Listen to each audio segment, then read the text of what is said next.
ਅੱਜ ਮੇਅਰ ਦੇ ਅਹੁਦੇ ਦੀ ਸਹੁੰ ਚੁੱਕੇਗੀ ਚਾਓ। ਬੁੱਧਵਾਰ ਨੂੰ ਓਲੀਵੀਆ ਚਾਓ ਟੋਰਾਂਟੋ ਦੀ 66ਵੀਂ ਮੇਅਰ ਵਜੋਂ ਸਹੁੰ ਚੁੱਕੇਗੀ। ਇਸ ਦੇ ਨਾਲ ਹੀ ਸਿਟੀ ਹਾਲ ਵਿੱਚ ਨਵੇਂ ਯੁੱਗ ਦੀ ਸ਼ੁਰੂਆਤ ਹੋਵੇਗੀ। ਫਰਵਰੀ ਦੇ ਵਿੱਚ ਜੋਹਨ ਟੋਰੀ ਦੇ ਵੱਲੋਂ ਅਸਤੀਫਾ ਦਿੱਤੇ ਜਾਣ ਤੋਂ ਬਾਅਦ ਮੇਅਰ ਦੀਆਂ ਜ਼ਿੰਮੇਵਾਰੀਆਂ ਡਿਪਟੀ ਮੇਅਰ ਜੈਨੀਫਰ ਦੇ ਵੱਲੋਂ ਨਿਭਾਈਆਂ ਜਾ ਰਹੀਆਂ ਸੀ।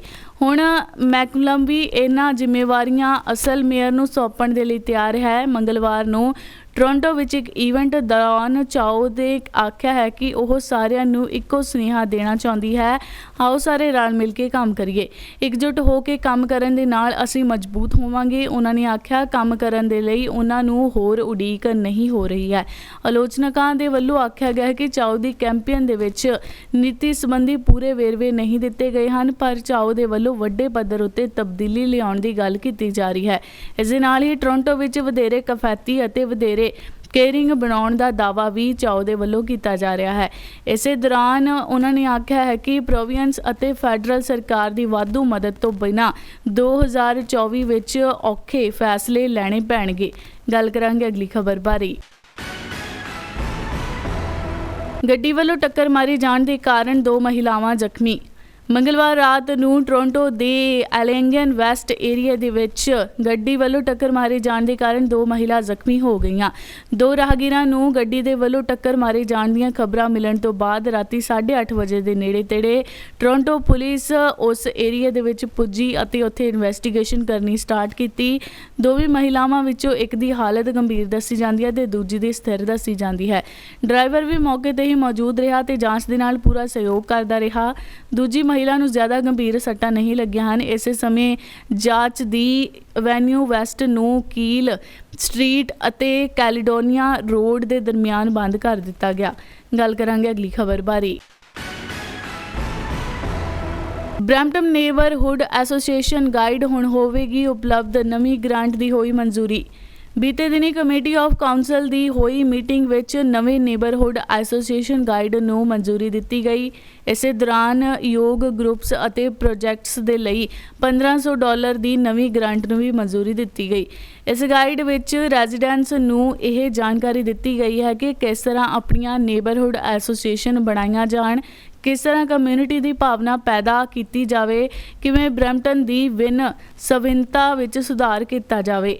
ਇਸ ਮੌਕੇ ਕਾਉਂਸਲਰ ਦੇ ਵੱਲੋਂ ਆਖਿਆ ਗਿਆ ਕਿ ਇਸ ਸਮੇਂ ਜਦੋਂ ਕੋਈ ਗਵਾਂਢੀ ਆਰਗੈਨਿਕ ਤੌਰ ਦੇ ਉੱਤੇ ਇਕਜੁੱਟ ਹੋ ਰਹੇ ਹਨ, ਇਸ ਗਾਈਡ ਸਾਡੀ ਕਮਿਊਨਿਟੀ ਨੂੰ ਰਸਮੀ ਤੌਰ ਉੱਤੇ ਐਲੀਗੇਸ਼ਨਸ ਤੋਂ ਪ੍ਰਭਾਵਿਤ ਨਹੀਂ ਹੋਣ ਦੇਵੇਗੀ, ਇੱਕ ਦੂਜੇ ਦੇ ਸਿਟੀ ਦੇ ਨਾਲ ਜੁੜੇ ਰਹਿਣ ਅਤੇ ਲੋਕਲ ਐਡਵਾਈਜ਼ਰੀਜ਼ ਨੂੰ ਲਾਗੂ ਕਰਨ ਵਿੱਚ ਮਦਦ ਕਰੇਗੀ। ਇਸ ਨਾਲ ਅਸੀਂ ਇੱਕ ਦੂਜੇ ਤੇ ਟੇਕ ਰੱਖਣ, ਸੇਫਟੀ ਵਿੱਚ ਸੁਧਾਰ ਅਤੇ ਜ਼ਿੰਦਗੀ ਦੀ ਮਿਆਰ ਵਿੱਚ ਸੁਧਾਰ ਕਰਨ ਦੀ ਆਸ ਰੱਖ ਸਕਦੇ ਹਾਂ। ਗੱਲ ਕਰਾਂਗੇ ਅਗਲੀ ਖਬਰ ਬਾਰੇ। NACI ਨੇ ਕੋਵਿਡ-19 ਵੈਕਸੀਨ ਦੀ ਇੱਕ ਹੋਰ ਬੂਸਟਰ ਡੋਜ਼ ਲਵਾਉਣ ਦੀ ਕੀਤੀ ਸਿਫਾਰਿਸ਼। ਮੰਗਲਵਾਰ ਨੂੰ ਨੈਸ਼ਨਲ ਐਡਵਾਈਜ਼ਰੀ ਕਮੇਟੀ ਦੇ ਵੱਲੋਂ ਆਖਿਆ ਗਿਆ ਹੈ ਕਿ ਕੈਨੇਡੀਅਨਜ਼ ਨੂੰ 1 ਸਾਲ ਦੇ ਅੰਦਰ ਵਿੱਚ ਕੋਵਿਡ-19 ਵੈਕਸੀਨ ਦੀ ਇੱਕ ਹੋਰ ਬੂਸਟਰ ਡੋਜ਼ ਲੈ ਲੈਣੀ ਚਾਹੀਦੀ ਹੈ।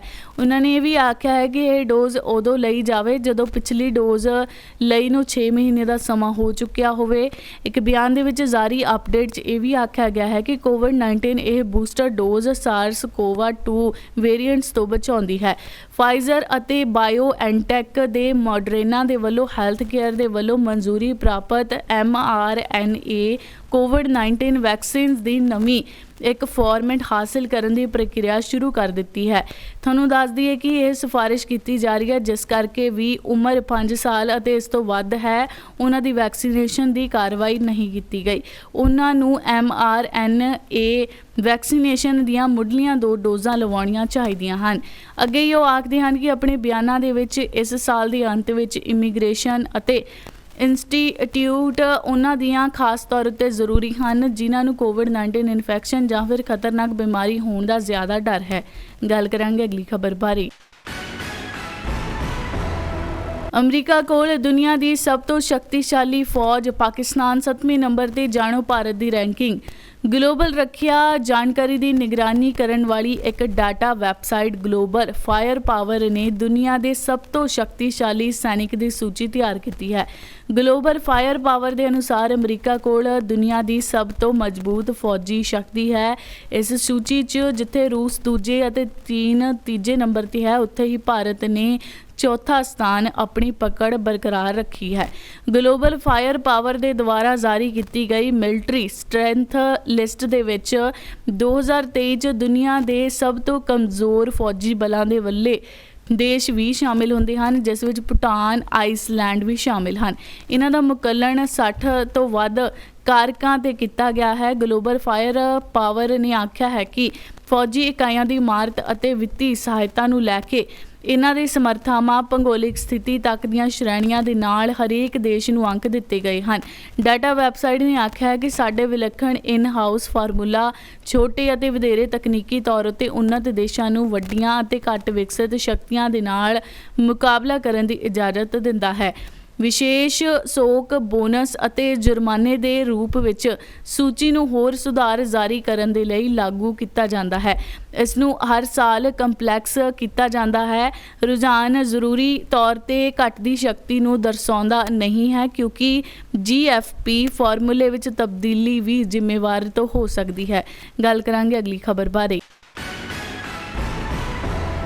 ਦਰਦਨਾਕ ਹਾਦਸਾ, ਮਾਂ ਨੇ ਆਪਣੀ ਹੀ 13 ਮਹੀਨਿਆਂ ਦੀ ਬੱਚੀ ਤੇ ਚੜਾ ਦਿੱਤੀ ਕਾਰ। ਅਮਰੀਕਾ ਦੇ ਐਰੀਜ਼ੋਨਾ ਵਿੱਚ ਵਾਪਰੇ ਇੱਕ ਦਰਦਨਾਕ ਹਾਦਸੇ ਦੇ ਵਿੱਚ ਇੱਕ ਮਾਂ ਨੇ ਆਪਣੀ ਹੀ 13 ਮਹੀਨੇ ਦੀ ਬੱਚੀ ਨੂੰ ਕਾਰ ਦੇ ਨਾਲ ਕੁਚਲ ਦਿੱਤਾ, ਜਿਸ ਕਾਰਨ ਉਸ ਦੀ ਮੌਤ ਹੋ ਗਈ। ਹਾਲਾਂਕਿ ਇਸ ਘਟਨਾ ਨੂੰ ਔਰਤ ਨੇ ਜਾਣਬੁੱਝ ਕੇ ਅੰਜਾਮ ਨਹੀਂ ਦਿੱਤਾ। ਔਰਤ ਨੇ ਖੁਦ ਯੁਵਾਪਾਈ ਕਮਿਊਨਿਟੀ ਪੁਲਿਸ ਨੂੰ ਇਸ ਹਾਦਸੇ ਦੀ ਸੂਚਨਾ ਦਿੱਤੀ। ਮੀਡੀਆ ਰਿਪੋਰਟ ਦੇ ਮੁਤਾਬਿਕ ਮਹਿਲਾ ਨੇ ਪੁਲਿਸ ਨੂੰ ਦੱਸਿਆ ਉਹ ਰੋਜ਼ਾਨਾ ਦੀ ਤਰ੍ਹਾਂ 6 ਜੁਲਾਈ ਨੂੰ ਇੱਕ ਤੰਗ ਜਗ੍ਹਾ ਤੋਂ ਕਾਰ ਬਾਹਰ ਕੱਢ ਰਹੀ ਸੀ। ਉਸ ਨੂੰ ਲੱਗਾ ਕਿ ਉਸਨੇ ਆਪਣੀ ਧੀ ਨੂੰ ਸੁਰੱਖਿਅਤ ਥਾਂ ਤੇ ਬਿਠਾਇਆ ਹੈ। ਕਾਰ ਨੂੰ ਬਾਹਰ ਕੱਢਦੇ ਸਮੇਂ ਉਸ ਦੀ ਧੀ ਕਾਰ ਦੇ ਅਗਲੇ ਚੱਕੇ ਦੀ ਲਪੇਟ ਵਿੱਚ ਆ ਗਈ।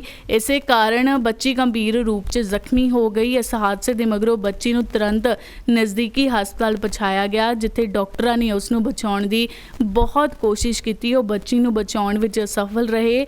ਔਰਤ ਦੀ ਪਛਾਣ ਜੈਫਰੀਆ ਥੈਮਬਰਗਨ ਦੇ ਵੱਲੋਂ ਹੋਈ ਹੈ, ਜਿਸ ਨੇ ਹਾਦਸੇ ਵਿੱਚ ਜਾਨ ਗਵਾਉਣ ਵਾਲੀ ਉਹਨਾਂ ਦੀ ਧੀ ਦਾ ਨਾਮ ਸਾਇਰਾ ਦੱਸਿਆ ਜਾਂਦਾ ਹੈ। ਪੁਲਿਸ ਮਾਮਲੇ ਦੀ ਜਾਂਚ ਕਰ ਰਹੀ ਹੈ, ਪਰ ਅਜੇ ਤੱਕ ਇਸ ਗੱਲ ਦੀ ਪੁਸ਼ਟੀ ਨਹੀਂ ਹੋ ਸਕੀ ਕਿ ਮਾਂ ਦੇ ਖਿਲਾਫ ਅਪਰਾਧਿਕ ਮਾਮਲਾ ਦਰਜ ਕੀਤਾ ਜਾਵੇ ਜਾਂ ਫਿਰ ਨਹੀਂ। ਗੱਲ ਕਰਾਂਗੇ ਅਗਲੀ ਖਬਰ ਬਾਰੇ।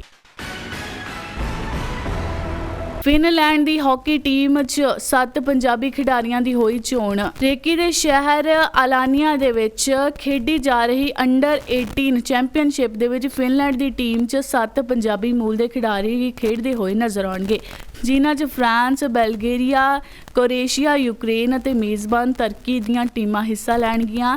ਇਹ ਚੈਂਪੀਅਨਸ਼ਿਪ 15 ਜੁਲਾਈ ਤੱਕ ਚੱਲੇਗੀ। ਫਿਨਲੈਂਡ ਦੀ ਟੀਮ ਦੇ ਵਿੱਚ ਇਸ ਵਾਰੀ 7 ਪੰਜਾਬੀਆਂ ਦੀ ਚੋਣ ਹੋਈ ਹੈ, ਜੋ ਕਿ ਫਿਨਲੈਂਡ ਦੇ ਵਾਈਸਰ ਹਾਕੀ ਕਲੱਬ ਦੇ ਵੱਲੋਂ ਖੇਡਦੇ ਹਨ।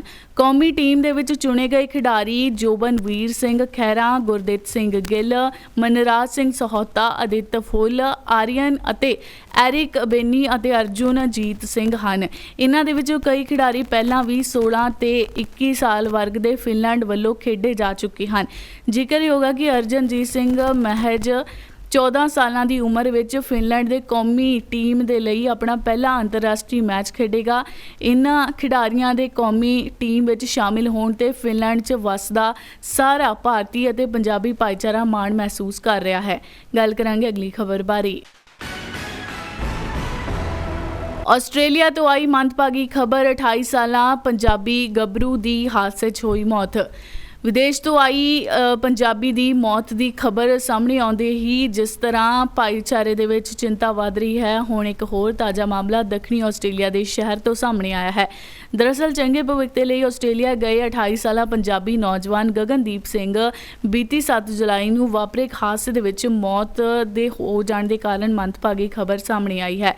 ਤੁਹਾਨੂੰ ਦੱਸ ਦਈਏ ਗਗਨਦੀਪ ਸਿੰਘ ਦੀ ਮ੍ਰਿਤਕ ਦੇ ਅੰਤਿਮ ਸੰਸਕਾਰ ਦੇ ਲਈ ਭਾਰਤ ਭੇਜਣ ਅਤੇ ਉਹਨਾਂ ਦੇ ਪਰਿਵਾਰ ਦੇ ਲਈ ਆਰਥਿਕ ਮਦਦ ਕਰਨ ਦੇ ਲਈ ਫੰਡ ਇਕੱਠਾ ਕੀਤਾ ਜਾ ਰਿਹਾ ਹੈ।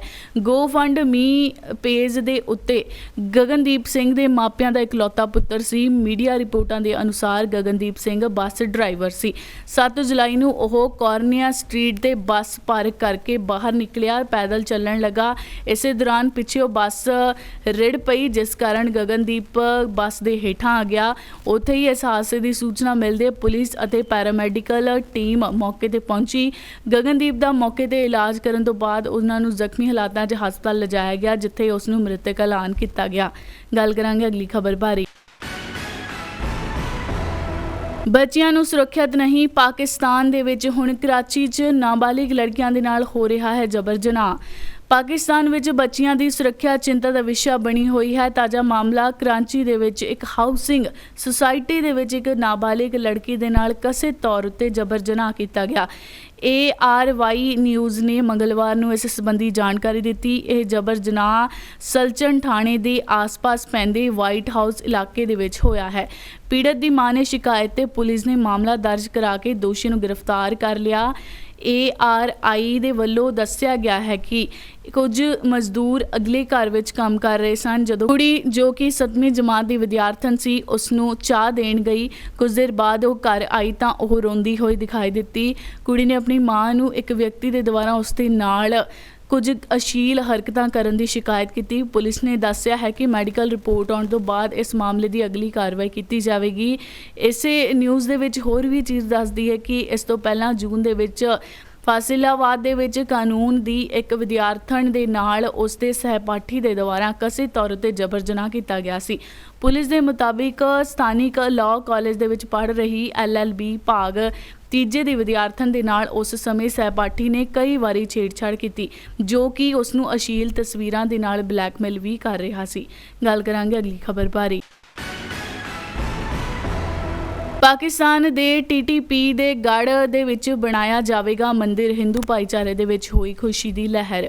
ਅਫਗਾਨਿਸਤਾਨ ਦੀ ਸਰਹੱਦ ਦੇ ਨਾਲ ਲੱਗਦੇ ਪਾਕਿਸਤਾਨ ਦੇ ਉੱਤਰੀ ਵਰਜਿਸਤਾਨ ਦੇ ਵਿੱਚ ਮੀਰਾ ਸ਼ਾਹ ਦੇ ਰਹਿਣ ਵਾਲੇ 60 ਹਿੰਦੂ ਪਰਿਵਾਰਾਂ ਦੇ ਲਈ ਮੰਦਿਰ ਬਣਾਇਆ ਜਾਵੇਗਾ। ਇਹ ਇਲਾਕਾ ਤਾਲਿਬਾਨ ਪਾਕਿਸਤਾਨ ਨਾਂ ਦੇ ਆਤੰਕਵਾਦੀ ਸੰਗਠਨ ਦਾ ਗੜ੍ਹ ਹੈ, ਜੋ ਪਾਕਿਸਤਾਨ ਫੌਜ ਅਤੇ ਸਰਕਾਰ ਦੀ ਨੱਕ 'ਚ ਦਮ ਕੀਤਾ ਹੋਇਆ ਹੈ। ਪਾਕਿਸਤਾਨ ਸੈਨਾ ਪਿਛਲੇ 10 ਸਾਲਾਂ ਤੋਂ ਇੱਥੇ ਪਾਬੰਦੀਸ਼ੁਦਾ TTP ਦੇ ਨਾਲ ਮੁੱਠਭੇੜ ਵਿੱਚ ਸ਼ਾਮਿਲ ਰਹੀ ਹੈ।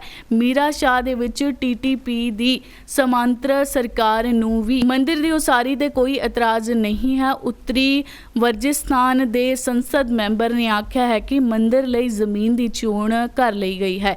ਜਲਦ ਹੀ ਮੰਦਿਰ ਦੀ ਉਸਾਰੀ ਦੇ ਲਈ ਬਜਟ ਵੀ ਅਲਰਟ ਕੀਤਾ ਜਾਵੇਗਾ। ਇੱਕ ਸਮਾਚਾਰ ਏਜੰਸੀ ਦੇ ਨਾਲ ਗੱਲ ਕਰਦਿਆਂ ਤਾਲਿਬਾਨ ਕਮਾਂਡਰ ਨੇ ਆਖਿਆ, ਹਿੰਦੂ ਪਰਿਵਾਰ ਦੀ ਸੁਰੱਖਿਆ ਅਤੇ ਉਹਨਾਂ ਦੀਆਂ ਸਮੱਸਿਆਵਾਂ ਦੀਆਂ ਧਿਆਨ ਰੱਖਦੇ ਹੋਏ ਅਸੀਂ ਪੰਚਾਇਤ ਨੂੰ ਹਸਤਾਖਰ ਦਿੰਦੇ ਹਾਂ ਕਿ ਤਾਲਿਬਾਨ ਵੀ ਮਾਮਲੇ ਹੱਲ ਕਰਦਾ ਹੈ। ਤੁਹਾਨੂੰ ਦੱਸ ਦਈਏ ਕਿ ਕਮਾਂਡਰ ਦਾ ਆਖਣਾ ਹੈ ਇੱਥੇ TTP ਦੇ ਦਬਦਬੇ ਦੇ ਕਾਰਨ ਹਿੰਦੂਆਂ ਨੂੰ ਕਦੇ ਵੀ ਕੋਈ ਸਮੱਸਿਆ ਨਹੀਂ ਆਈ। ਉਹਨਾਂ ਨੇ ਦੱਸਿਆ, ਤਾਲਿਬਾਨ ਪੰਚਾਇਤ ਵਿੱਚ ਅਸੀਂ ਆਪਣੀ ਸਮੱਸਿਆਵਾਂ TTP ਕਮਾਂਡਰ ਨੂੰ ਸੌਂਪਦੇ ਹਾਂ ਅਤੇ ਉਹਨਾਂ ਦਾ ਹੱਲ ਵੀ ਕੱਢਿਆ ਜਾਂਦਾ ਹੈ। ਦੂਜੇ ਰਾਜਾਂ ਵਿੱਚ ਹਿੰਦੂ ਪਰਿਵਾਰਾਂ ਤੇ ਹਮਲਿਆਂ ਅਤੇ ਮੰਦਿਰਾਂ ਦੀ ਭੰਨਤੋੜ ਦੀਆਂ ਘਟਨਾਵਾਂ ਦੇ ਬਾਵਜੂਦ ਵਰਜਿਸਤਾਨ ਦੇ ਵਿੱਚ ਅਜਿਹਾ ਨਹੀਂ ਹੋਇਆ। ਅਨਿਲ ਦਾ ਆਖਣਾ ਹੈ ਕਿ ਅਸੀਂ ਇੱਥੇ ਸੁਰੱਖਿਅਤ ਮਹਿਸੂਸ ਕਰਦੇ ਹਾਂ। ਤੁਸੀਂ ਮੀਰਾ ਸ਼ਾਹ ਵਿੱਚ ਆਪਣਾ ਕਾਰੋਬਾਰ ਕਰ ਸਕਦੇ ਹੋ। ਗੱਲ ਕਰਾਂਗੇ ਅਗਲੀ ਖਬਰ ਬਾਰੇ।